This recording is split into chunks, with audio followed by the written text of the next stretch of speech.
Hello everyone, this is China Paradigm, where we, Uniway Consulting, interview seasoned entrepreneurs in China. Hello everyone, it's Matthieu David, the founder of Uniway Consulting and this podcast, China Paradigm. And today I am with Jenny Shaw. You are the founder of Uniway Recruitment. And we know each other from an organization called EO, Entrepreneur Organization. And you have created your company a few years ago, but it's not in your presentation, so I couldn't get exactly the year. And before you had an extensive experience in different companies, foreign companies, as far as I understand, different countries. And now you're supporting headhunting services. You can tell me if you like the word headhunting. Some people don't like it. This is too aggressive, but you are providing HR services. It's a bit more than headhunting, as far as I understood in your presentation. It's also about advising for career. It's about advising on recruitment and finding candidates. You have, as clients, you have very large companies like Siemens, Fonterra, Auchan, Roca, one Chinese, VIP ABC, will be one of my questions. Why only one Chinese client in the Chinese market? Yes. Okay, yeah, so you are present you are able to support recruitment services in some cities, like big cities, actually, most of the big cities in China, Beijing, Suzhou, Hangzhou, Shanghai, as far on top of my head, I didn't write everything. It's on your presentation. So my first question is, could you give an idea of where you are in terms of development to the audience? It could be numbers of recruitment, it could be revenues, it could be number of clients you got, people you interviewed. What's the size now of your business? All right, thank you for your question. Yeah, it's a pleasure to speak with you as well. I founded this company basically 3 years ago. And during the past 3 years, we have accumulated about 45 clients, and both Chinese companies as well as overseas companies from Europe and the US.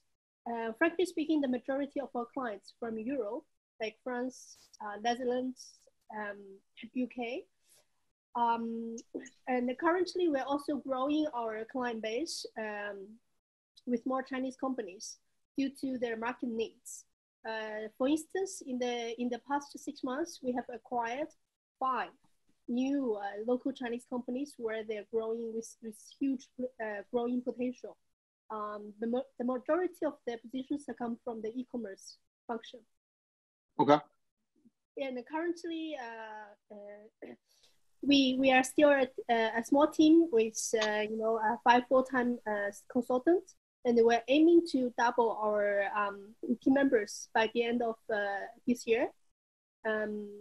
So in terms of growing rate, I would say from 2017 to 2018, our revenue growth rate is about 33%.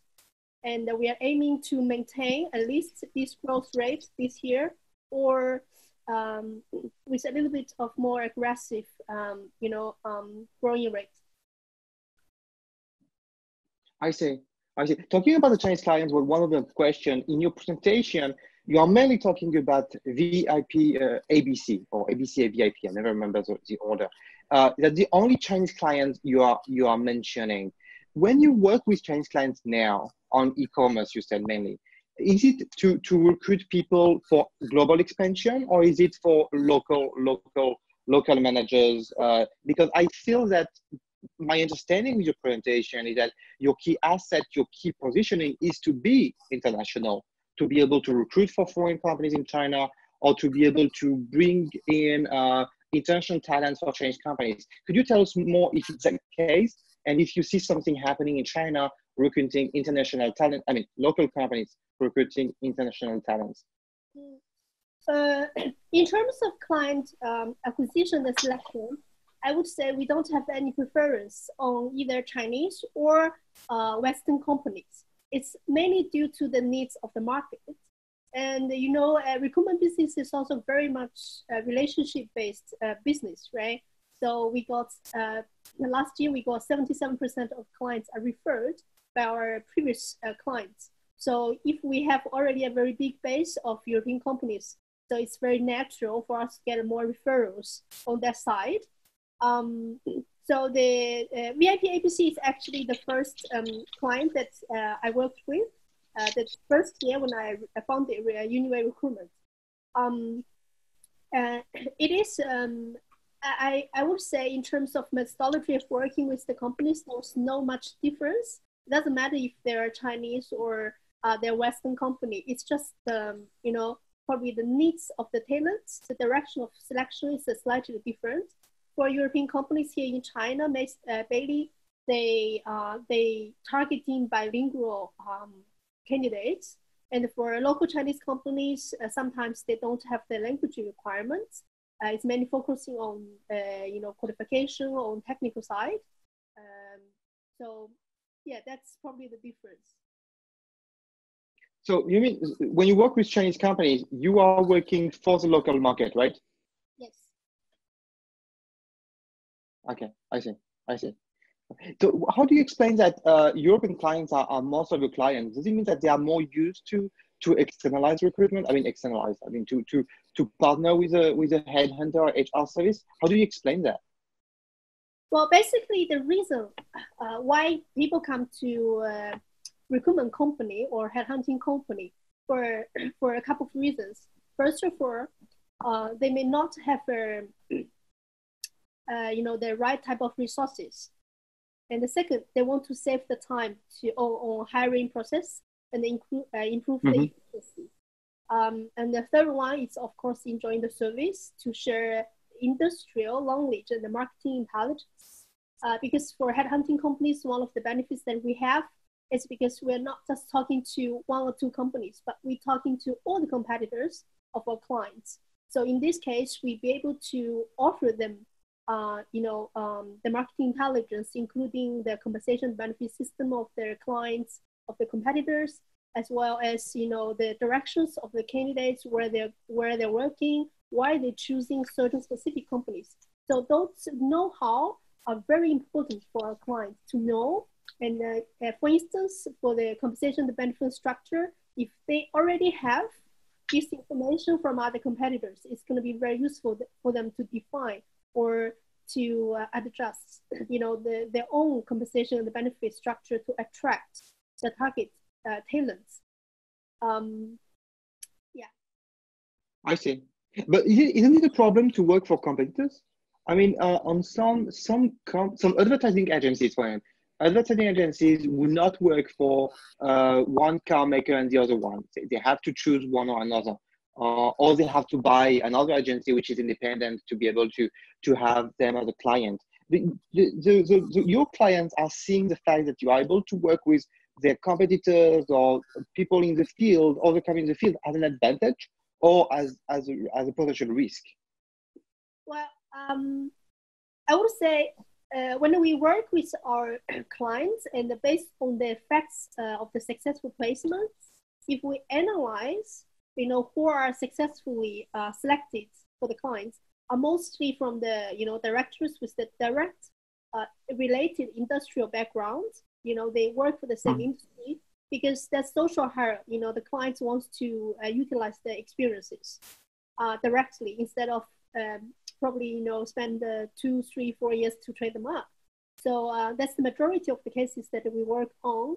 And so, the hiring companies, they just want the candidates from the directors with the experiences. Of course, there might be issues involved in the candidate side, right? If they choose to work for the competitors, because some companies will have very strict no disclosure clause included in their labor contract.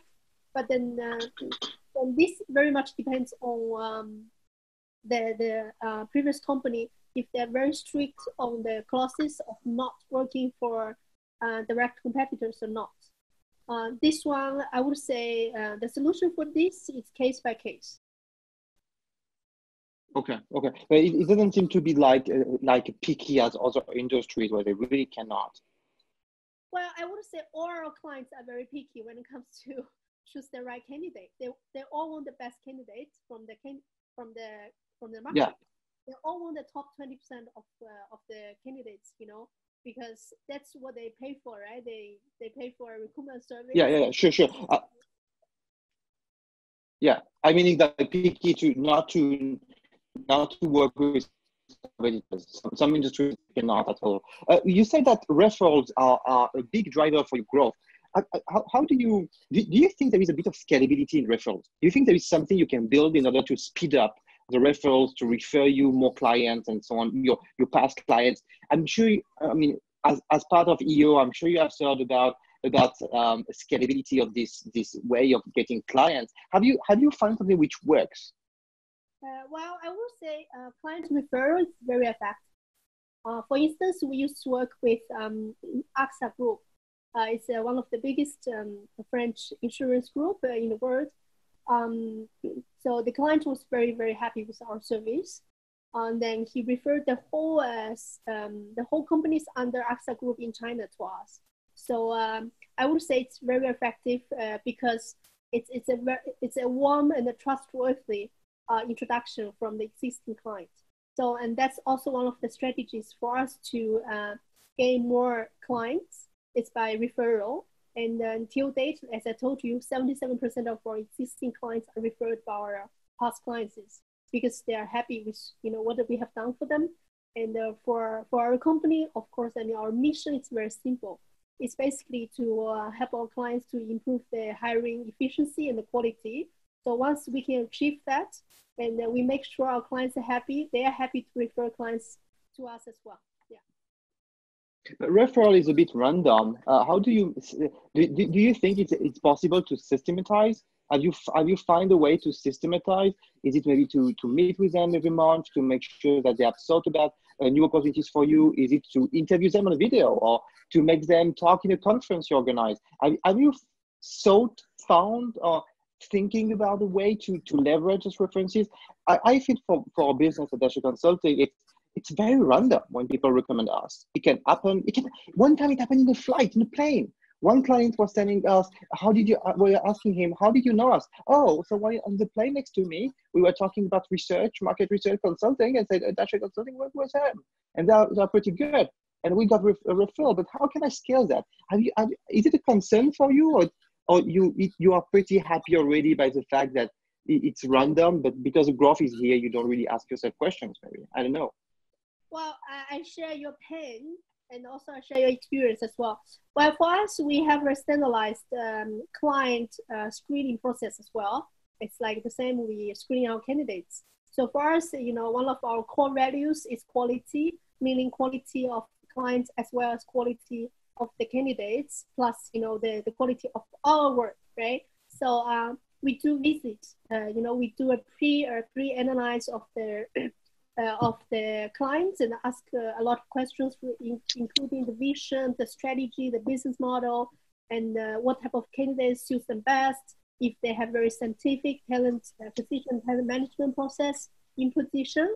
So, and also we do financial background checkup as well. So it's not like a random decide which client to work for. We are very, very careful and very, very selective. I see. Talking about quality of clients, of course, when you talk about this, when you said that, I thought about how financially they are, how strong they are. That's one thing. But I also thought about Glassdoor. I also thought about what people think about this company online. Are you using tools like Glassdoor, like LinkedIn? LinkedIn, I believe it's very used already. What kind of tools do you use in China for recruitment to assess the company, to find the candidates, to assess the candidates? In the West, I believe LinkedIn has got a large space in the industry, but also Glassdoor. Glassdoor, I'm seeing a lot of foreign companies being on Glassdoor. What about in China? Do you have equivalents? Is it the same websites? Do you have other tools you use which are online? I'd be very interested to know. All right. Yeah, in terms of candidate sourcing channels, there are a lot in China. It's like in every other countries, right? So LinkedIn, it's a global channel for recruitment. And locally, we have Lieping, it's also for middle to senior positions. And then for some other internet-based companies, they use Lago, for instance, and also Boss Shipping, right? I think you may heard about it. And for relatively junior positions, we have 51 Job, we have Zhilian, recruitment. so forth and so on. And then more and more social media channels coming up. For instance, all the WeChat groups and the online WeChat channels for recruitment as well. So yes, but frankly speaking, for our business, we are pretty much focusing on the middle to senior level of positions. So we use quite a lot of our own database that accumulating in the past couple of years, as well as LinkedIn, the LinkedIn, and most importantly, we spend a lot of time to talk to the people in the industry of asking for referrals. So it's a very much time-consuming job, and because we have to qualify the candidates, we make sure the candidates are in good quality, because we think only quality candidates will be, liked and selected by our quality clients. So when you say that you have you're recruiting senior people, does it mean that it's only, C-level? When you talk about senior, it's C-level, and then you don't need to go on LinkedIn and so on. You go on the website of the company, or you actually, by talking to the competitors, you try to reach out the CEO of competitors of similar companies. Is it why? Because it's the reason why you don't really need LinkedIn, because it's a C-level. Is it what you are meaning? Well, for C-level candidates, frankly speaking, we would say, referral will be much more useful than to random search on the website, because they don't usually apply for jobs or open channels as well. Yeah, so it's all done by referral or by the previous database. Okay, but that's the thing then. On your presentation, I saw that you are able to find and to give answers within 48 hours, and to be able to complete a recruitment within 4 to 8 weeks, which looks like some way fast. I mean, for the 48 hours, it's already, of course, very, very fast. But even 4 to 8 weeks, based on the fact that someone, when he wants to leave a position and go to another position, he has to give 1 month notice. So how does it work? How can you be so fast in recruiting senior people, for instance? For recruitment business, it's very competitive. It's like a red ocean business. So the quality and the speed itself, it's very important for us to be competitive in the market. So the reason why we be able to shortlist, candidates within 48 hours, it's also because we have existing database pool. So we know the candidates over the years. So it's already a well-established relationship. At the same time, our team is very committed and dedicated once we committed to work with the clients. So it's an internal requirement as well. In terms of the cycle of replacement, 4 to 8 weeks is also an internal. It's a historic database data for our replacement. It's also our internal requirements because we need to make sure the placement is efficient with quality. So and plus it's also internal management, because as you know, for consulting service, we need to calculate our fees by hour, by day. So it's very important for us to make sure our cash flow is very healthy. If, let's say, we finish one placement for 3-4 months, then basically, it's going to be very hard for us to make any profit, right? But if the positions, let's say, it's very senior, it's like, like executive level, director level, or vice president level, then of course it's allowing us to have longer time. That's a different case. Because right now, the majority of our target positions are middle to senior. For instance, if the senior manager, it's around 800K, 500 to 800K position. So for those positions, I would say maximum 2 months. Over 2 months, then, it's very nervous for both us as well as our clients. I see. Because you wrote actually on your PPT, and I need to go back on it. Your fees is 30% of the annual package, right? Well, no, 25. This is pretty transparent in the market right now. We do both contingency as well as retained-based search. So it's sometimes certain clients be able to also accept retained. So normally it's going to be, the fee going to be a 3-month salary of a candidate. And this is quite transparent in China market. Yeah, 3 months because 25%, 1 month salary is 8%. So basically 25%. I see. And it's pretty transparent and everyone has the same metric, same standard. Yeah, it's pretty on charging. Yes, pretty similar. Yeah. Okay. I see. I want to go back on the tools used, and then we move back to another topic. You said that you use Liepin, Lego, and so on, depending on the industry, if it's tech, non-tech, and so on. We talk about LinkedIn for global profile.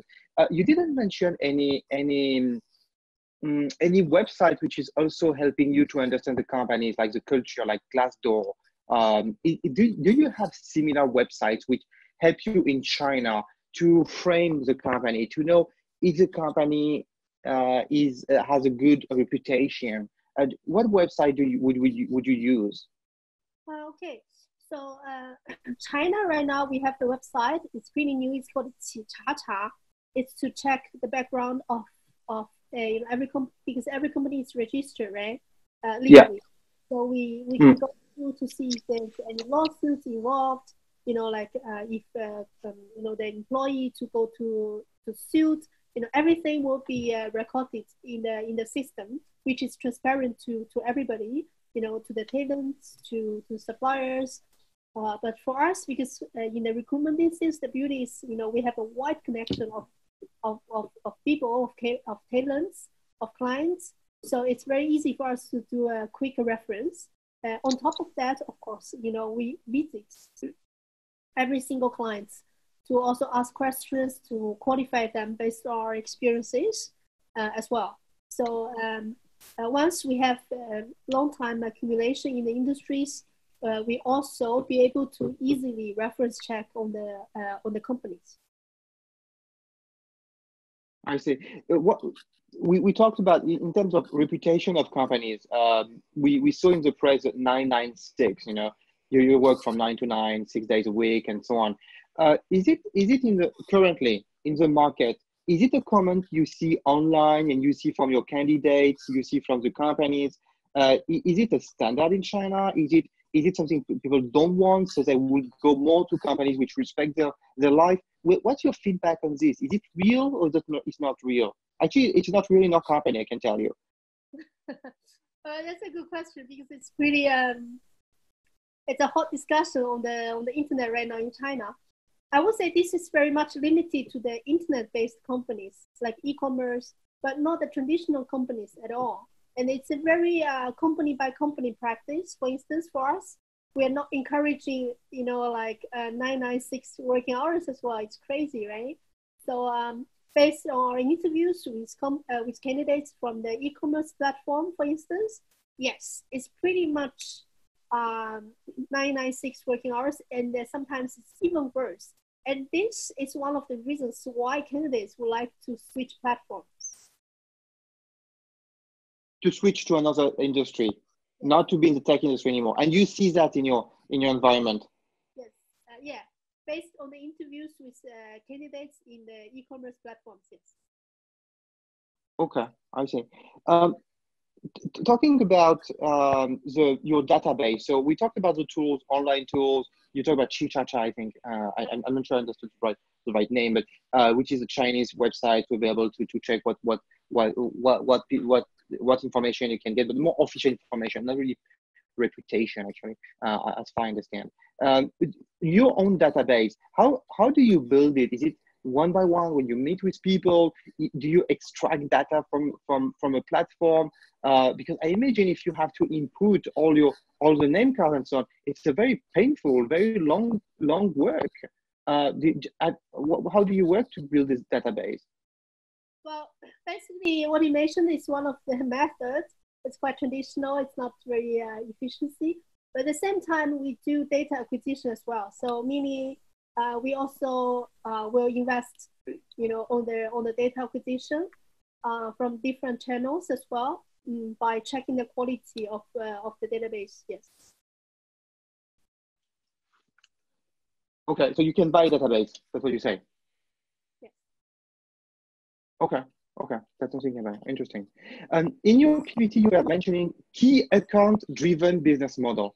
What do you mean by key account driven business model? I was curious. Key account for me is a key account is kind of a position, right? I'm a key account manager. But is it a business model? I was surprised to use it as a business model, key account driven business model. Could you explain more? Sure. For us, I believe for to successfully run a business, we always I personally like to use the 80% 20% principle, because I think 20% of the revenue comes 80% of our revenue mainly comes from top 20% of the key accounts. So that's what we meant. Meaning, we have a lot of clients, but not every client is a key account. Meaning, how we define a key account. I see. A key account is, it's a client which value our service pretty much, and as well as, they also form a long-term, stable cooperation with us, and ensure, the cooperation is long-lasting, with quality, with commitment from both sides. So normally we make more profit and make more revenue from those clients. And also during the whole cooperation process, we also put a very significant amount of time and efforts to maintain those kind of clients in order to grow with them. That's what we meant. I see. Yes. I see. So someone dedicated to them so they can understand them very well, and even come back to them if they're no business, just to share ideas, to share what's going on in the company, even if there's no real business. It's to build a relationship. That's what you mean by key account driven business model, is to go into the company, to understand it as if it were used, to be able to build a strong relationship. I see. That links actually to another question I had, is about culture of the company. I feel that it's quite easy to know if someone can use Excel, VBA, they can code in Python. You can give cases to those people. You can test their knowledge. But the difficult part I find, and I think everyone who's listening to us as entrepreneur who had an experience of recruiting, it is, will this person fit in terms of culture? Will it fit in the organization, in the way we interact with people? Is this person going to be too aggressive, not aggressive enough? Is this person going to be introvert, not introvert enough, and so on? Do you have a process? Because you are aligned with your client. I think you have a 3-month guarantee or 6-month guarantee. I don't remember. The thing that if the person is leaving because the culture doesn't fit, you have to find another candidate again without any new fees. So you have to know the culture. So, sorry for the long question, but how do you assess the culture? It's so hard. How do you do it? Do you have a process? All right, this is always a very, very interesting topic for recruitment. Before I answer your question, I would like to also share a data. According to Hayes Group survey, a salary survey last year, basically 43% of candidates leave the company because of cultural fit issues. So it's a significant issue, when it comes to mismatch. So we place a significant importance on cultural match, or what is the value match during the recruitment process. So what we do, it's a both way. So when we visit our clients, before we actually do the job debriefing, we talk about cultural fit as well. So we will ask, our scientifically designed set of questions to define, if they have a very solid cultural or core values in position or not. And this is one of the criteria for us to select clients as well.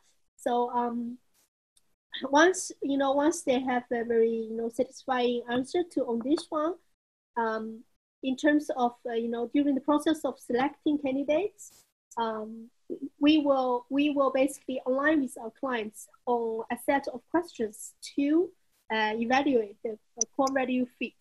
So it's not like we as an agency to do this alone. We work very closely with our clients, with the CEOs, with the decision makers to finalize, this specific topic, because it's, frankly speaking, it's a little bit transparent, abstract in terms of, qualification on the technical skills, right? So by our own side, we also have tools to test, the candidate's personality, for instance, as well as logical thinking, requested by our clients as well. For senior level of candidates, we even do testing by a new methodology that we created in our company. We basically show them, let's say 20 to 30 pieces of artworks to know the person, because we believe the artworks itself are objectives, and once people answer to our questions, it's a subjective reflection of who they are. This we found it's very interesting and it's very helpful. So we will have write up, 4 pages of reports to our candidate, to our clients, of our observations of the candidates. Because this can help us to remove our own subjective judgments, prior to read the CVs, which we found it's very fascinating and it's very effective as well. I know a company which is asking the candidate to write a letter with a pen. So to understand the writing of the candidate and to understand its personality based on the writing. Actually, I read the feedback and it was pretty direct in saying that this person is very driven, very ambitious, but is going to do whatever he wants based on his writing. He's someone who actually be very social, but actually is going to do what he thinks is good, even if it's social and nice to you. So do you talk about how it works? What is common in the industry to assess the character of candidate?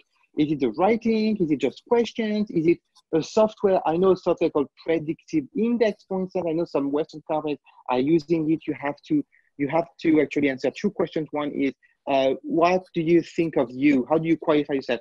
And you click on the words, and then say what people think of you, and you click on the words which correspond to it. What have you seen in the market in order to assess the personality of a candidate? Not the skills again, because the skills, I feel it's the easiest part. The personality of the candidate. Well, artwork, yeah. Different types of evaluation tools. The traditional ones, for instance, DISC. It's called the DI DISC. This is very famous, but of course, the most clients pay to ask the candidates to go through the test in order to get the result. Which test? Sorry. It's called DISC. DISC. This is also a scientific personality test or psychological test to understand the personality of the candidates. It's very useful for. It's very common practice for corporates, multinational companies to use it when they make a decision on hiring a senior level of candidates. I can show you more details later on. Yeah. Okay. Okay. For us, we actually created something new on our own. Also because myself, it's very interested in arts. Because for senior level candidates, one of the core skills is to be very creative, to be able to solve problems with different solutions.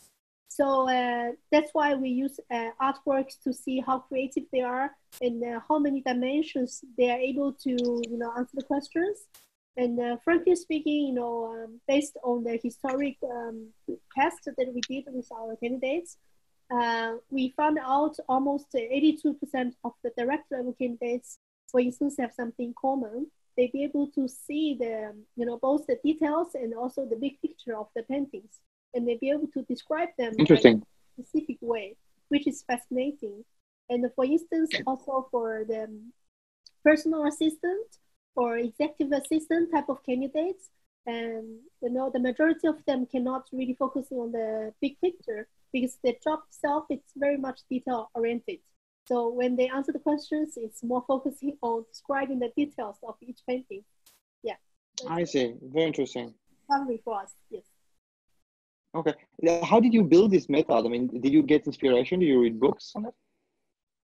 Well, we basically did a lot of tests, and then we found a common, common results. Is and then we do the statistics to prove if it's if the majority trends are similar. And this is not practiced by any other companies by now, I guess. Yeah, it's very interesting. Very interesting. Talking about this a bit more theoretical or way of analyzing someone, or maybe more sophisticated than just a case and checking the skills. Would you have some books to suggest, some resources to suggest on how to run an interview, how to assess the personality of someone? You mentioned the test before, but do you have a book? We are part of EO the Accelerator, and there is a book called Who that was recommended to read, and I read it. I found it very, very instructive. Do you have other books you feel are useful, and especially for China? Actually, if you had some which would specifically work well in China. Well, I wouldn't say specifically in China, because by my experience, I would say when it comes to assess candidates, it's globally it's universal, it's similar.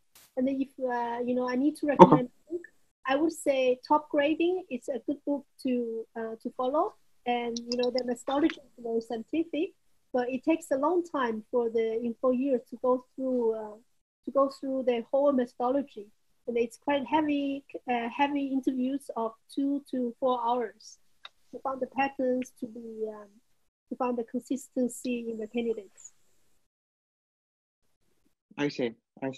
What would you suggest a company, an entrepreneur to do when he is managing his company? Do you have some tips for him to manage in China more specifically?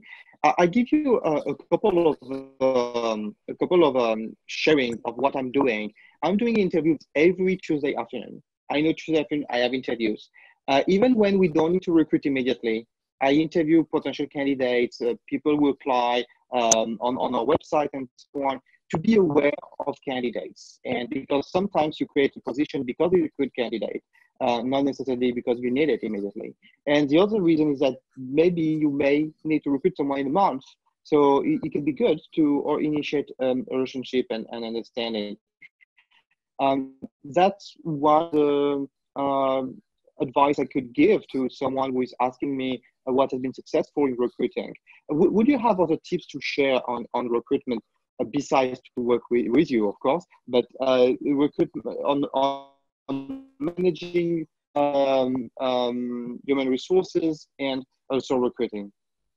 Well, I would say what he did was absolutely advisable, and it's very important because we believe recruitment is not an event, but it's a process. Meaning, a continuous efforts with consistent action. It's very important to have a desired result.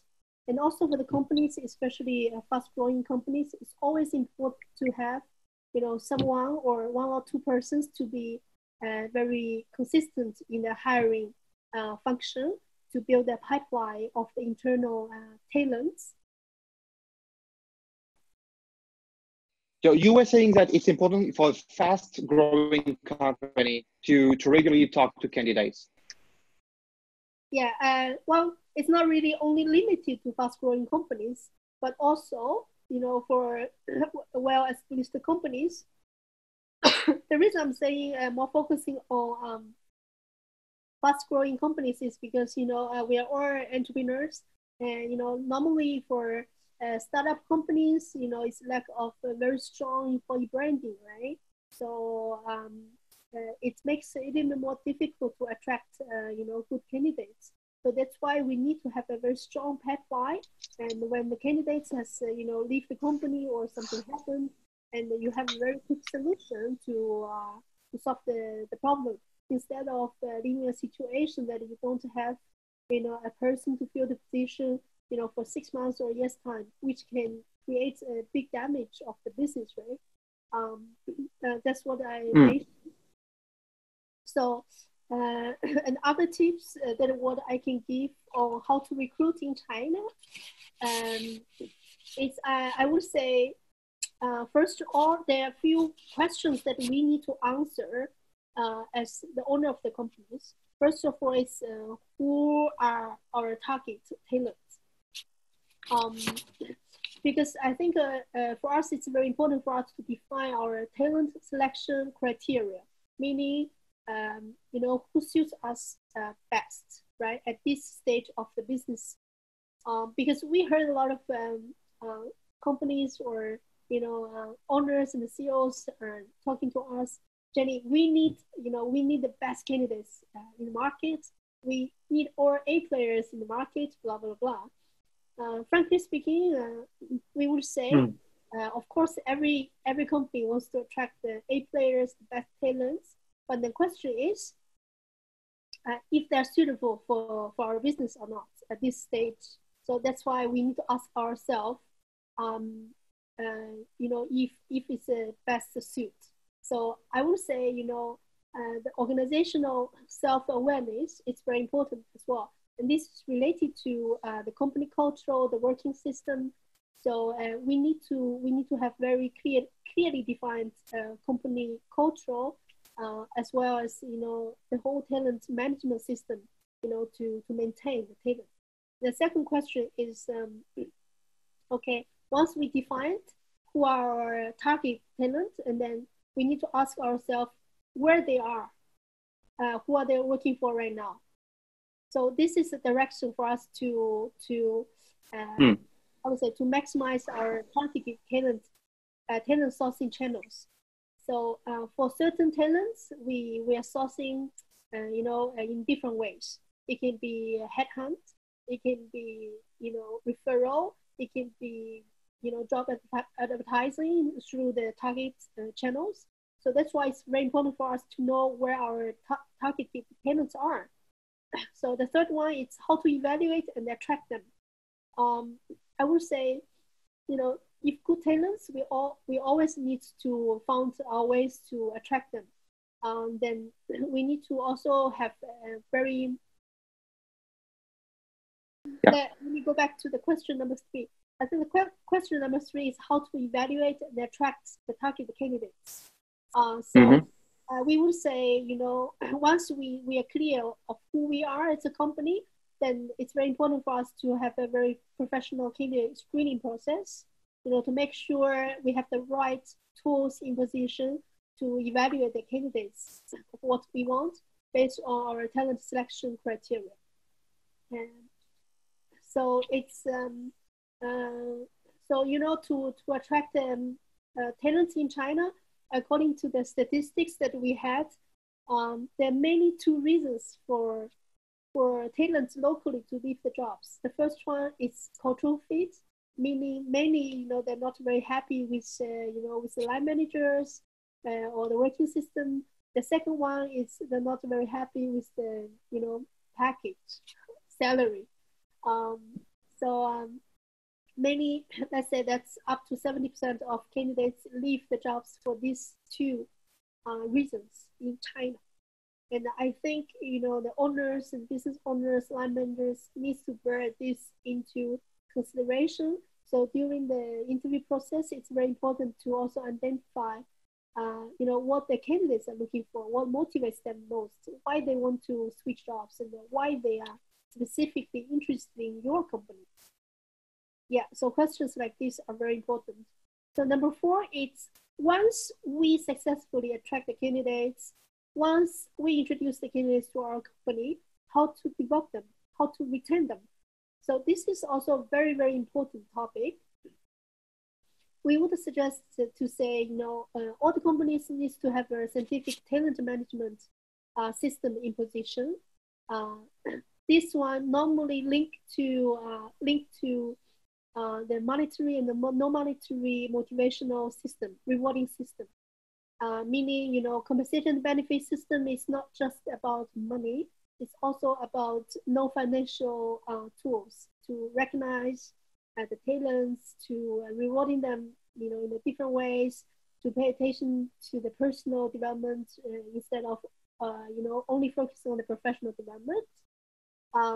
And also on top of that, I would say, the whole true of company, the HR professionals, the co-workers, the line managers, we all need to work very closely together to retain, the talents, to make sure they feel happy to come to work every day.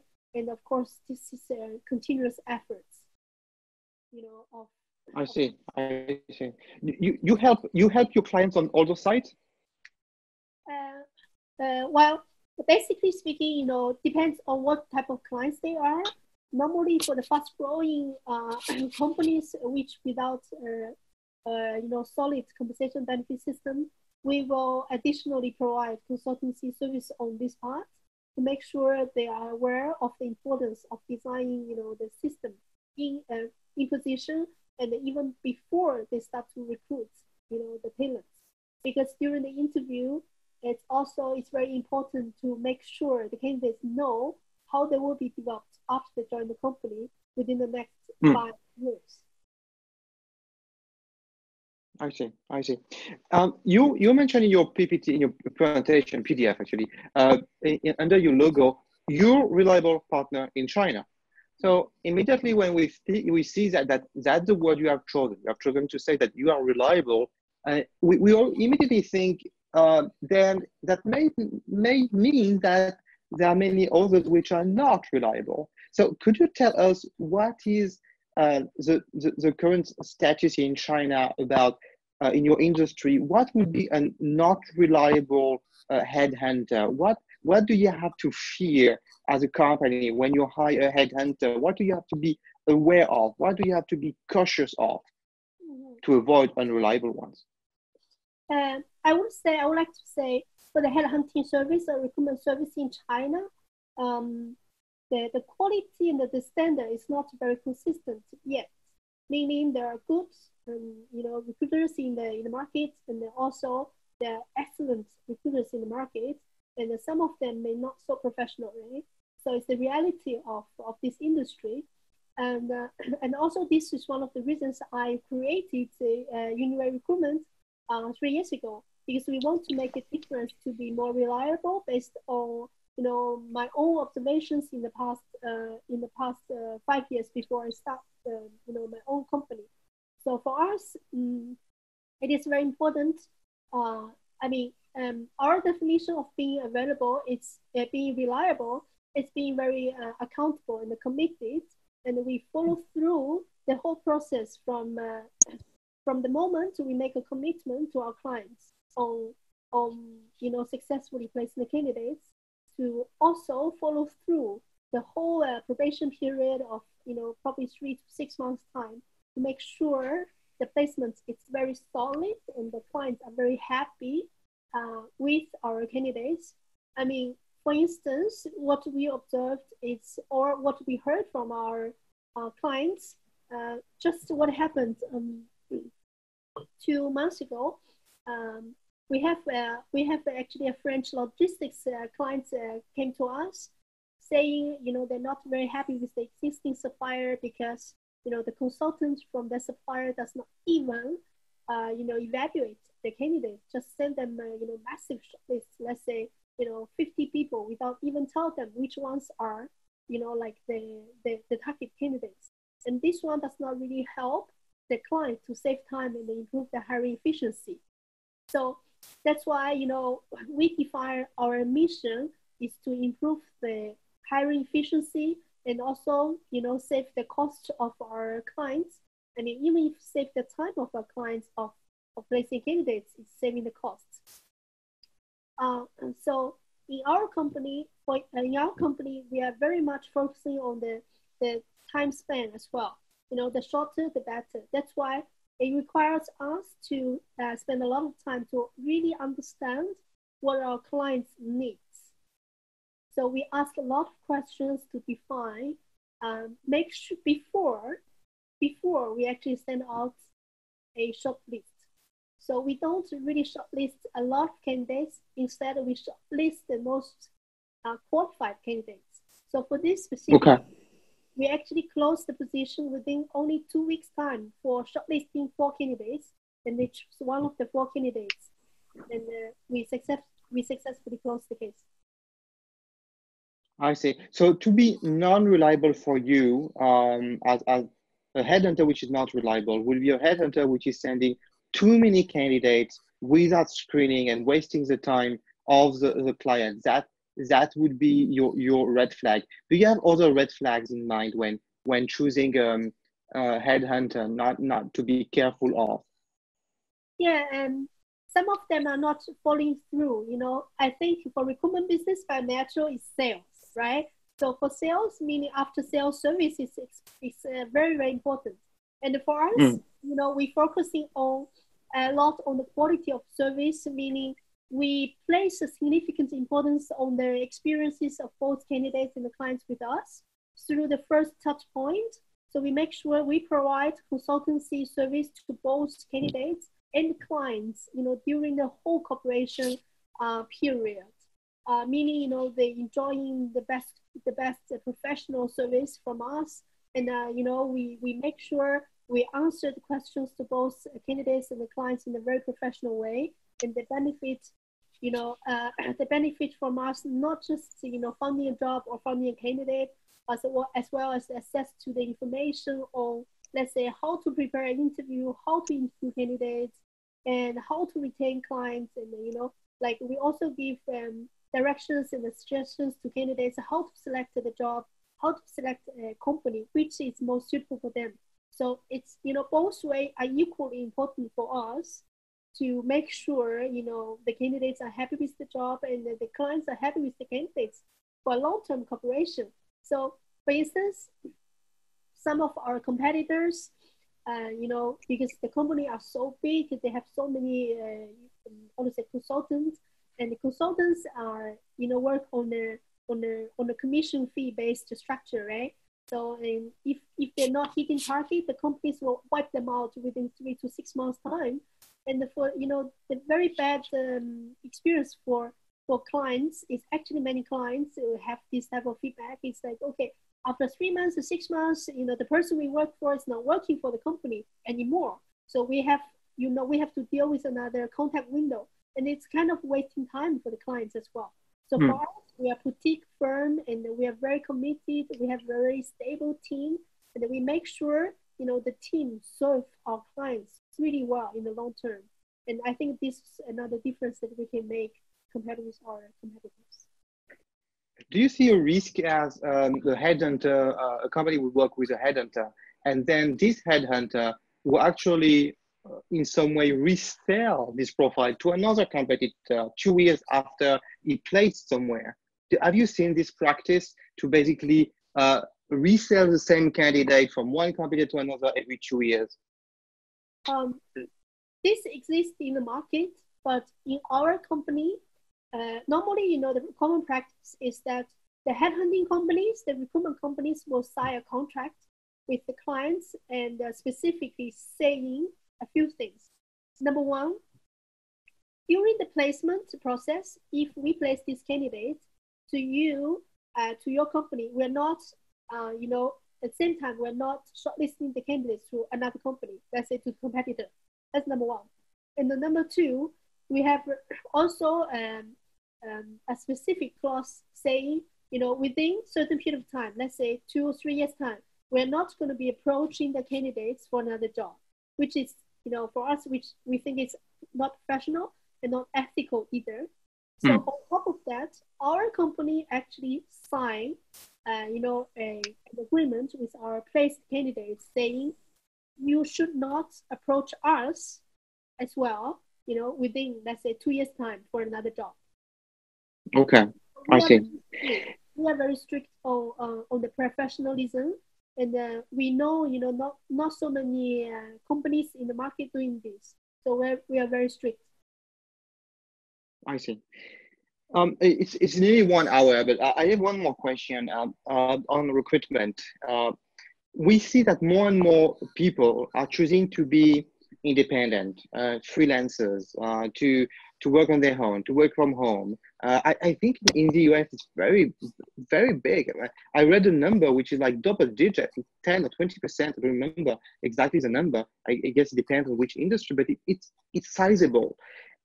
Do you feel that the future of headhunting would be more to focus on the function, to say this function you can work with a freelancer, you will work with someone internalized, or you can work with a company for this function instead of purely recruiting? Basically, to make it simple, the question, sometimes do you have companies which want to recruit someone but tell you as well, I can find a freelancer, I can find someone outside of company who is working from home and so on? Is it something you are seeing, or it's not the case yet? Well, by my observation, I would say there are people doing this right now. It's possible. And for instance, if a consultant had been working in the industry and in a very, very specific function for 10 years, for instance, if this consultant is only recruiting lawyers, right? So it's very possible because, you know, he or she may know, you know, thousands of lawyers in the market, and it's going to be very fast for them to place the candidates. This is okay, and it's, you know, I think it's also possible. But what we thought is, you know, if it's a freelance, meaning it's less strict, it can be, it's not organizational behavior, right? If something happens to the clients, it'll be very difficult for them to trace the consultant, you know, because the consultant freelance, meaning they don't have the proper license, they don't have the proper company registered, and even if the income, you know, may, you know, like have issues with. So I would not really suggest, you know, like professional companies to go for freelancers. It's risky. And even for our experience, the most of our projects finished are based on a very, you know, very close teamwork. My question actually was the other way around. It's interesting to have this question as well, but the other way around, you have a client, he's looking for, let's say, a designer in his company, a senior designer, but actually you find out that someone who could fit better could be a freelancer, could be someone or a company which could fit this function. Is it happening sometimes that you see some candidate who say, yeah, I'm happy to change my job and so on, but I like to work from home, I like to be a freelancer?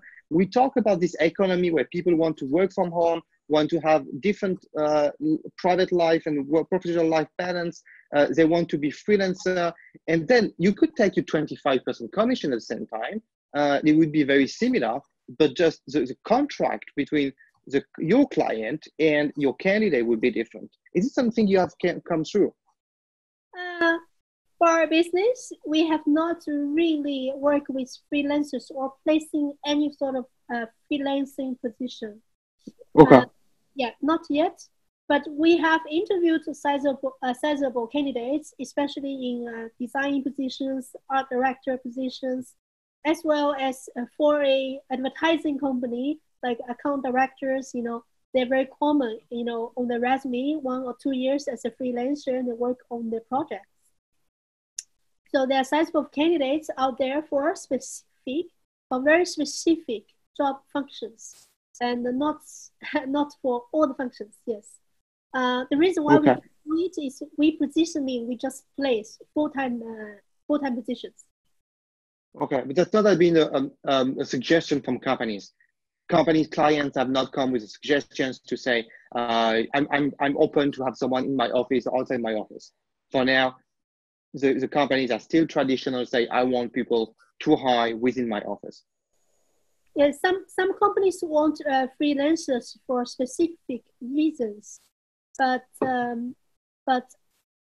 our response is usually say we don't do. Okay, very clear. One nice thing, actually, you mentioned that you need a license. You need a license to be the headhunter in China? It's the company needs a license.